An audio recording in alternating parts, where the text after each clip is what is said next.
Hello, listeners. Our guest today is My-Lien Bosch. She blends science, policy, and passion in her role as Government Relations and Regulatory Affairs Manager at the Canada Organic Trade Association, or known as COTA. She serves as a key liaison between the organic sector and government, shaping policies and regulations that impact everything from farm to fork. Christine and I met My-Lien at CHFA Vancouver in April this year, and then again at CHFA Reg Forum in Ottawa in May. She's on our podcast to talk about her career journey from fork to farm and the organic month. My-Lien, thank you so much for joining us. If you could kick off and tell us a bit about yourself and your journey into this space. Okay, great. Yeah, thank you, Lara and Christine, for having me over here today. I'm really excited about this. I have to admit, this is my first podcast, so I'm a little bit nervous, but excited to You're gonna share rock it. about all of this kind of stuff. Yeah, so I'm the manager of Regulatory Affairs and Government Relations at COTA.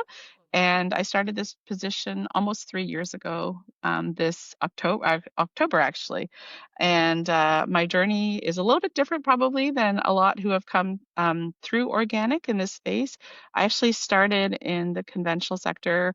I am a food scientist by trade. I have my bachelor's from the University of Guelph and a master's from the University of Wageningen in the Netherlands. And that was a master's that was actually based in 5 different countries in Europe. And the idea was that just you were learning all about the key aspects of food technology and food processing in the countries and the universities that had the expertise. So about innovation and food processing and regulations and microbiology and all that science stuff. So that was really exciting. From there, I then had a few years working is a pet food manufacturing in product development as well. Then moved to Ottawa and ended up in the association world, which I actually really loved working for the commercial feed industry. So I started actually with my career working in food. And actually, if I even go further back, it was about, I thought when I signed up for food science that I was actually helping to work on hunger. So there was that part of me also that was wanting to do a little bit more than just, creating products. There was another aspect about helping to solve some fundamental issues. So I think going through all of that, going through the food processing space, I'm learning so much about product development and how processed products are made, then going through to pet food and learning about, it's not just about the taste, it's also about the processing of heavy on that. The association world with commercial feed. So again, not even what you're feeding pets, but what you're feeding livestock. um, and then from there, I was ready for a change, and I found that I loved the association world. I loved the aspect of actually helping members translate things that sounded boring and complicated into something that was quite practical. And actually, where I find is regulatory and policy have such a huge impact, right? So we have our day-to-day work, but then unlocking an opportunity in this space can just change everything. It becomes a totally different game. So I found that very interesting, and just the idea about working on multiple files. And I think a lot of, especially people who are in product development, you deal with so many departments, you deal with so many people, and you're dealing with so many topics. So working for an association helped that. So at the time I was looking for a change, I was looking, I think at that time to maybe some of what you think about the conscious consumer. I was thinking, how can I apply this intersection of food with environment, which is another thing that I've been really looking at, and health. And so this opportunity came up, and it just seemed like an interesting and natural fit. So even though I didn't start in organic, there's been so many things that I'm finding align with my values, and I'm just really excited to be working here. So that's what I'm doing. Thank What an you. incredible journey, Mhm. all around the world, different sectors and then finding your heart in this new space and making an impact on the organic side and working with members. I think it's so fascinating. And September's coming up, and we'd love to dig into that as well. But, high level for our listeners who aren't aware, what would you like them to know about the Canadian Organic Trade Association? And, what are those details that everyone should know about, and perhaps how they can also, yeah, lean into it a bit more? Yeah, I would say so. Well, maybe I'll first start talking about the COTA, and then I can talk about Organic Month, which is Yeah. coming up, which is really exciting. So I think COTA, we're the national member-based association representing the organic sector. So as you had indicated, Laura, it's basically from inputs in the farming side. So this has been really interesting when you talk about the fork to farm, really learning about aspects of practices that are happening on farm, for example, and the best practices around that. So we've got members all the way from farmers all the way to manufacturers, brands, retailers, distributors. So really the gamut of the organic value chain. And what we really look to do is really advocate for organic so that we're promoting it, but also protecting it. So that means, making sure that we have an enabling regulatory and policy environment for organic to thrive. So that, I mean, in a nutshell, is what CODA does, and a lot of our actions and initiatives are built on that. So when we're looking at data, it's to help, you know, educate more about what's happening in the sector, so that business decisions can be made. When we're looking at our advocacy and talking with elected officials to change policy, that's another aspect. The consumer work, so that people understand and are educated around what it is. So those kind of things, and making sure that we can connect the trade opportunities in organic to Nice. really provide. At the end of the day, it's about the consumer, and it's about the demand, and meeting the demand of consumers, that more and more are looking for foods that really, I would say, resonate with their values. So their values either being from a health perspective, from an environmental perspective, from a taste perspective, Mhm. maybe all of the above. So those are the kind of things that we do. Um, and I mean, I could go into then from Organic Month from there if you'd Yeah, Yes. let's like. I dig mean, in. we're going to This be is releasing, exciting. Yeah. yeah, we're So releasing the episode in September. Mhm. So, yes, if you can share a little bit about Organic Month. yeah, sure. Yeah. So Organic Month, this is the 17th year of Organic Month. So we Whoa. have, or it actually started as Organic Week, but we found that, to be able to really talk about it and to promote it, you really needed the full month to be able to get that momentum for it. So now it's Organic Month. And basically, it's about raising awareness in store, among consumers, on farm. And it's basically an educational learning and engagement time. So for people to basically learn more about organic, what the principles around it are, and being able to give people opportunities to be able to try things that they might never have thought to try, right? So we're working with retailers and distributors to see, about in-store branding, Nice. promotions, those kind of things, but also with consumers, having contests that they can have. There's information that's out there. There's webinars about organic, those kind of things that will basically just really help us achieve this idea about getting the word out, teaching people more about it. Because I think one thing is, when you know more about it, you're going to embrace it more. I've seen that in many different sectors, right? And then you just it piques your interest. So that's what it's Mhm. about. Uh, yeah. So there's many ways to get involved in that. So if you were looking, organicmonth.ca, that's kind of our Okay. headquarters around that, where from there you can branch off and learn more about how you can get involved, either as a consumer or um, as industry.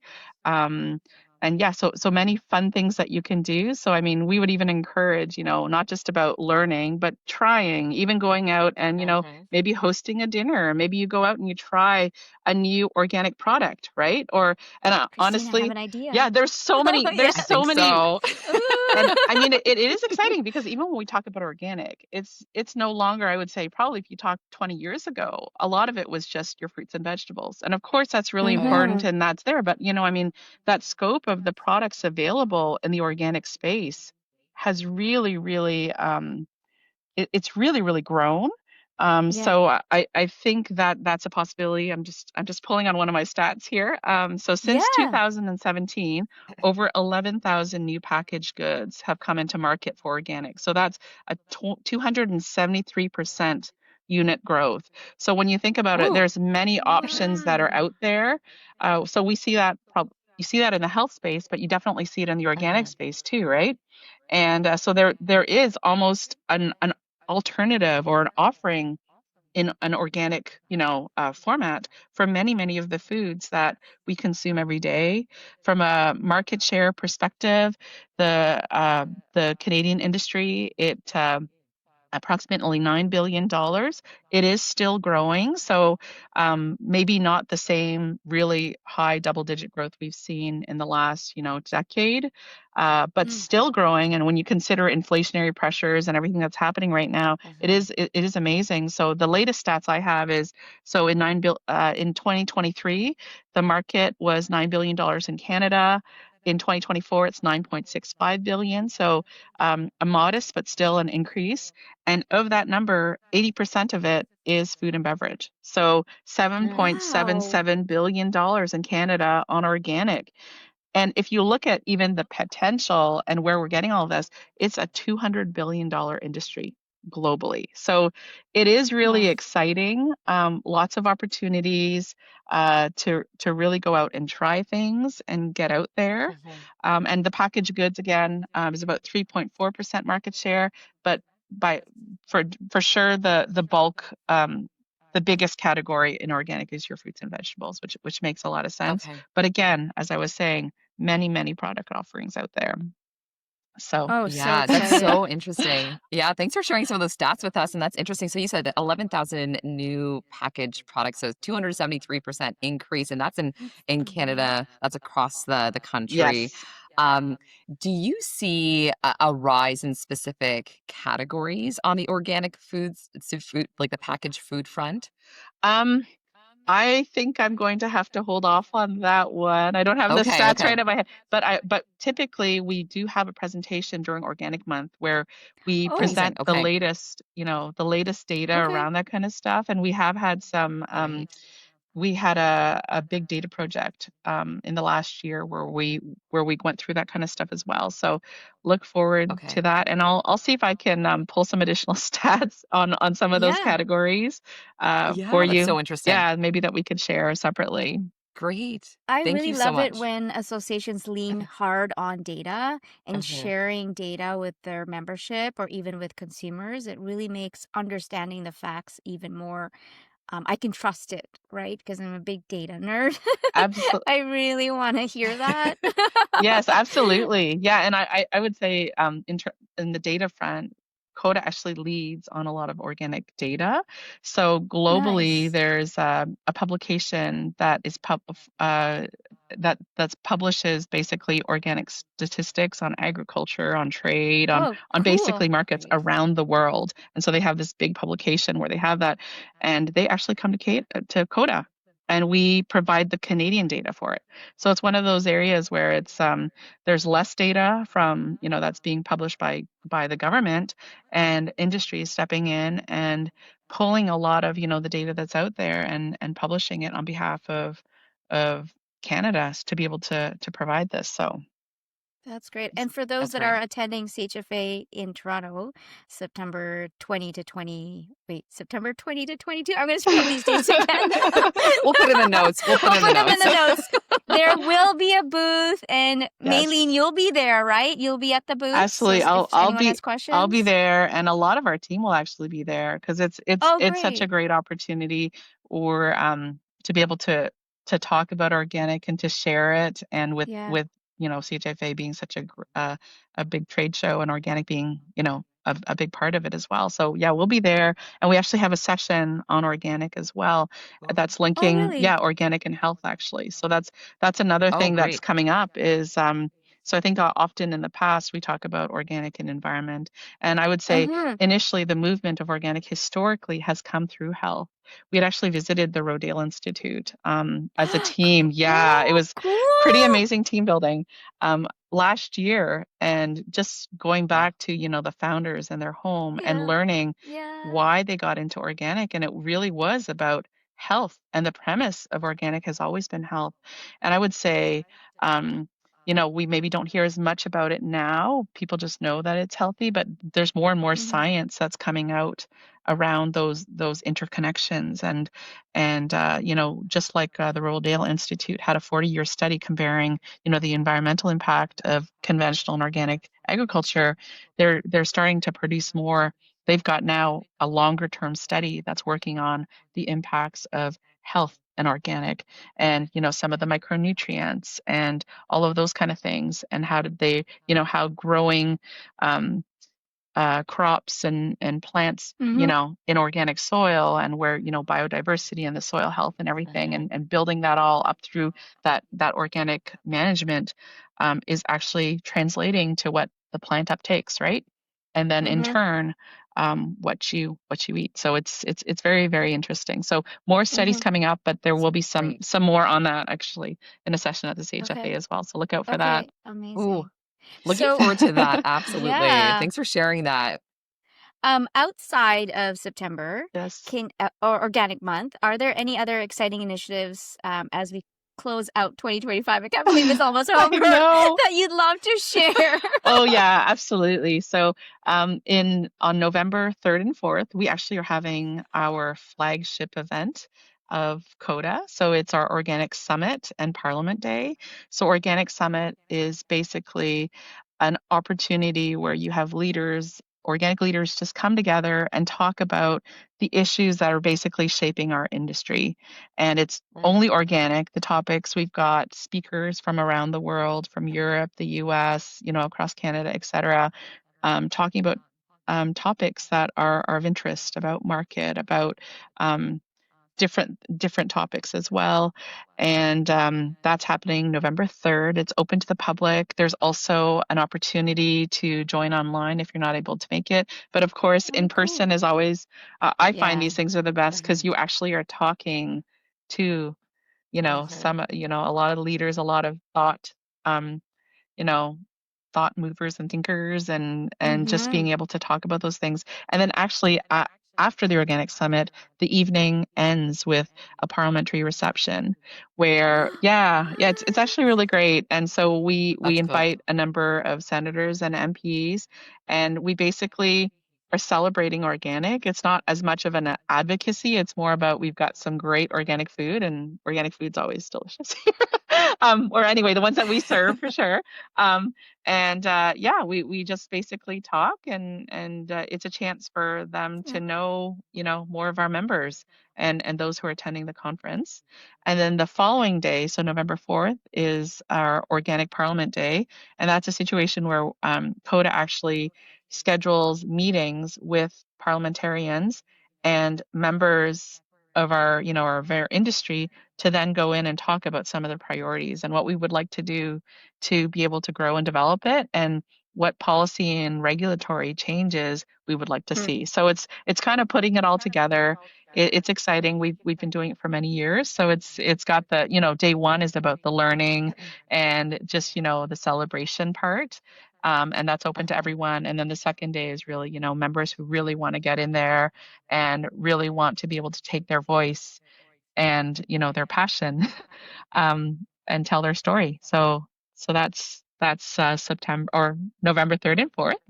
Mhm. And so I can share information about that later. Absolutely. And Yeah. That'd be great. so, and I guess the other thing that I'm excited about, and maybe it's not as much of maybe a big event like that, but for a number of years, what we've done is we've come together as national organic associations, and we have a Canadian Organic Alliance coalition. And what we've done is, for the last couple of years, we've been developing an action plan, or basically a Mm. long-term strategy, and we expect that that's going to be launched in November as well, that early November period. Wow. We're just going to go through the final consultations about it, in the next month or so. And basically, it's kind of a roadmap. So if you think, most sectors, if you know where you want to be, you got to Mhm. plan for it. And so this is an idea that we Absolutely. take a look at, everything from how you grow, like, so from the production side all the way to the retail distribution side. What do we need to do? We need to like balance our supply, making sure we've got great, great production, good domestic production. We're supporting our farmers and moving it all the way to, making sure that, consumers understand the value of organic. So that's interesting and exciting. So we'll be talking more about that and just everything that's involved. So that's what we're calling the National Organic Action Plan for Canada. So that's something that we're going to be launching so that people can understand a little bit more about, where do we see, what's our vision? Where would we like to be? Hmm. So those are a couple things I'm Amazing. thinking this year. Just a little Yeah, few just a things here and there. Well, just a that's just couple a bit. initiatives, Yes. no big deal. That's amazing. Wow. And we'll have to put all the links in because there's a lot of really exciting initiatives Yeah. happening and Yeah, taking place that sound very much like industry can get engaged, consumers can absolutely. get engaged. There's opportunities to learn, there's opportunities to contribute, which is huge. And I think that that's a really special way to open up the opportunity to learn more and to Hmm. ask more questions and to get Absolutely. involved where possible. So thank you so much for. I'm sure there'll be more items as well. I can't wait to hear about what's Hmm. happening in 2026. Yeah. I know, But right? yeah, you know what? Well, perhaps we'll shift tracks a little bit. And this has, been such a great learning journey. But, we'd love to understand from your perspective, because you've had such a diverse career, such a wealth of knowledge, so many insights. Like, what would you share with students and working professionals considering a shift into the food industry? We get quite a few listeners that are interested in the food industry, but they're like, how do I get in? Like, how do Yeah. I make my move? Perhaps they're in an adjacent space and they're curious because they're hearing all these great stories now. Yeah, so for me, for me, the food industry is such an exciting space. It's complex. There are many different avenues that you can pursue. It's innovative. It's, if you think, if you're coming from, I guess, first of all, as a student and you're looking into food and you're looking into a career around that, there are so many avenues that you're going to be able to fit yourself into. So, I mean, you can go into, you could be product developer like some people. You can be, quality control. Is that something that you really want? Quality? Are you interested in, you know commercial negotiations, buying? It's kind of like what they say with all like when you're when you're coming out of school, the careers aren't just firefighter and teacher and doctor. there's almost Exactly. there's like almost everything that you can think of in every industry you're going to Yeah. have in the food space. And for me, what's always like what I love about the food space is it's something that really connects us all. We can all relate to Hmm. it. You're working in something that it matters and it's going to have an impact on so many people. So that is really exciting.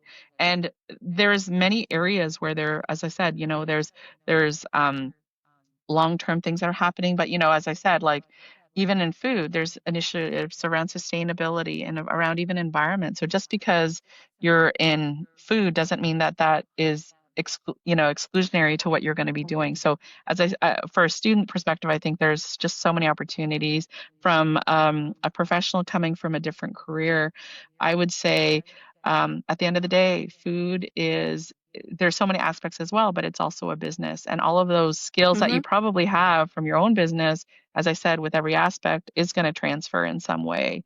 And I think even when I was going through food science, we always said, you had your basics, but then when you actually go into each sector, you have to learn about it, right? So Yeah. even if you're going to have a food science background, if you're going to go and do dairy, or then you're going to do bakery, they have their own little unique kind of quirks and Absolutely. things to them, right? But there are some fundamentals, and I would say that try it. There's many opportunities, so that's what I would say.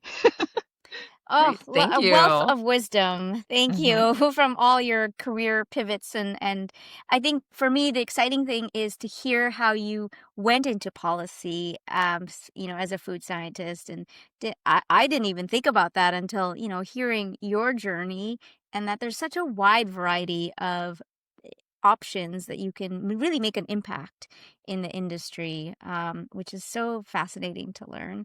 I'm very curious if there is anyone that you'd love to shout out to or recognize who helped you along the way in this career, in this winding career journey of yours. um, I would say. I mean, in terms of that, I think one thing is things have really shifted quite a lot. And I mean, probably if I looked at it, I think a little bit more about like, if I think about this question, I think about even organic. What I'm noticing is there's a lot of very powerful, amazing women and business entrepreneurs in the organic space. I think if you were to take a look at that, you'd see a lot of companies and a lot of farmers. There are a ton of women. Mm. And if I look at even my own career journey, for some reason, the majority of my bosses or managers or supervisors have been women, and they have been Mm. strong and they've been super capable. And I'm not going to just say overachiever, I'm going to say super achiever. They were super achievers and the amazing juggling and smart and Mm-hmm. and I think the other thing is they always had kind of that sharing aspect to them and about Mm. being able to broaden experiences. So I find that there's, I mean, not one person, but I would say That is there have been just a lot of very wonderful female managers that I've had that have really been role models and just and hardworking and just all of those kind of characteristics that we see. So oh, a shout out oh, to my old bosses. And as I love said, it's just whatever sector they've been in, we see that all over the place, right? So so encouraging to hear that. Yeah. Well, we are coming to that point of our podcast where you get a question from a previous guest without knowing. So, Christine, over to you. What was the Oh, yes. question? Okay. We recently had a wonderful interview with Jessie Veenstra. She's the exec director of Farm to Cafeteria Canada. We released that episode not too long ago. Great conversation, if I may plug that. One of her questions specifically, and she had gone, I believe, to Vancouver Island, and this came up from one of the students there at, I believe, a workshop. Yeah. And the question that they posed, if you could create a holiday, what would it honor or celebrate and why? okay. Um, I think so many holidays are already probably taken. I'm my Yeah. sister. She sends me. I swear she sends me a note every single day, and it's celebrating another holiday because she's very much into celebration holidays. I Uh-huh. guess for me, I would create an ancestral food traditions holiday. um, Ooh. Love I that. think it. I guess why? I guess I would do it because I think when I think about food of my ancestors, I think about my culture. I think about intergenerational learning. So it's Mm-hmm. usually it's not just about what you've just learned, it's about learning from past and even Mm. past. There's that kind of transition. It typically is about healthy, wholesome. There's a lot of that in it. It's about getting together and sharing and about family and community. Um, and and I think sometimes even with some of those food traditions, they don't always know the why. There's actually I mean, I think about, when you don't feel well and you get, sometimes your body just craves something or you just need something. Mhm. We don't always know why it makes us feel better. And maybe after the Rodale studies and all this kind of stuff, we'll understand why. But there's something just in it, right? And there's also that Mm. just that belief as well. So I think it's all of it together. And just being able Yeah. to celebrate that. And I think that's everyone's got their own history and their own culture Yeah. and their background on that. And so it just also makes you reflect, right? It reflects a little bit about where you've come from and where you are. So, ancestral food Oh, I traditions, it love sounds that. weird. Okay, It sounds okay, weird. but Yeah, okay, no, I've got a no, but question what if, now. I've what got a if, what question. if we celebrate this holiday? Christine, you have your question. Oh my gosh. Yes. Okay. Actually, what would be one of Yeah, your dishes that you'd like exactly. to I love it. I'm like thinking about different foods and from your culture, yeah, what would you bring to the table on that special holiday? I would bring, so my culture, my family, and a couple generations, they grew up in Vietnam.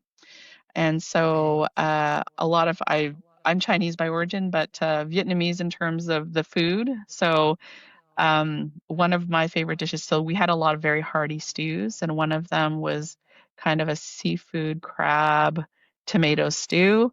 And I just Ooh. love it, and I love it because my kids love it, and they can eat bowls and Yeah. bowls of it. And Oh, really? Oh.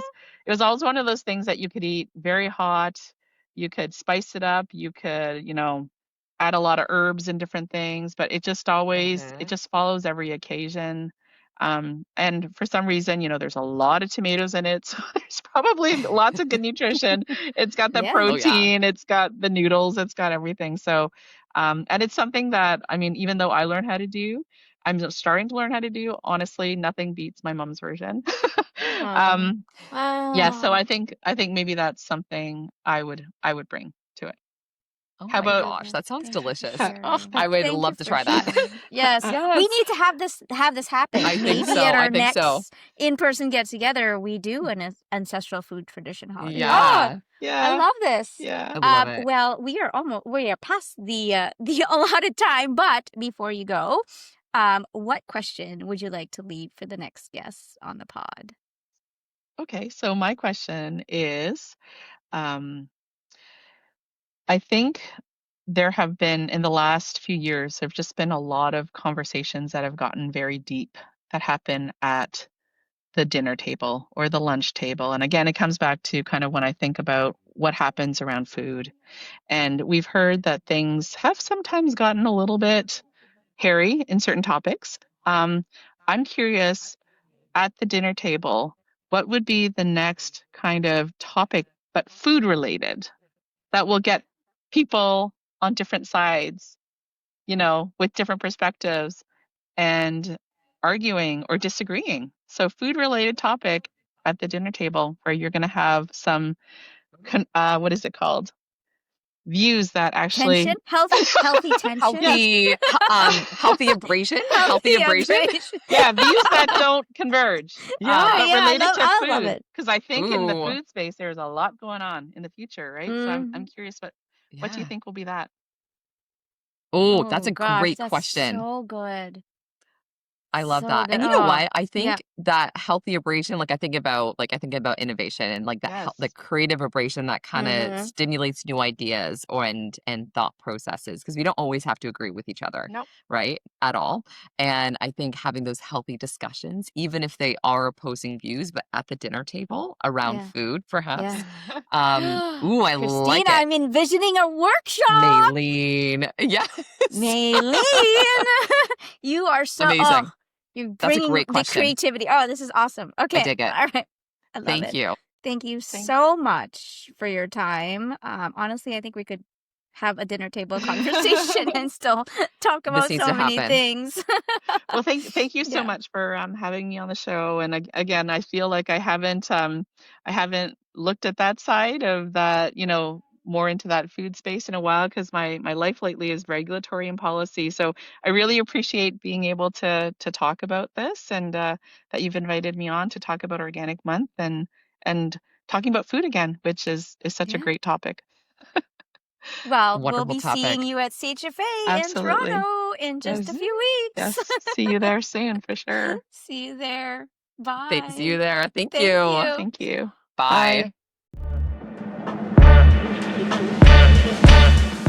Thanks so much for joining us. We love this conversation and can't wait to share our next guest. If you have a food innovator or founder that you'd like to recommend as a guest on our podcast, please reach out to us on LinkedIn or leave your recommendation in the comments section. If you like what you're hearing, the best way to support us is to share our podcast with a friend and subscribe, and you'll never miss a beat. Until next time, food friends.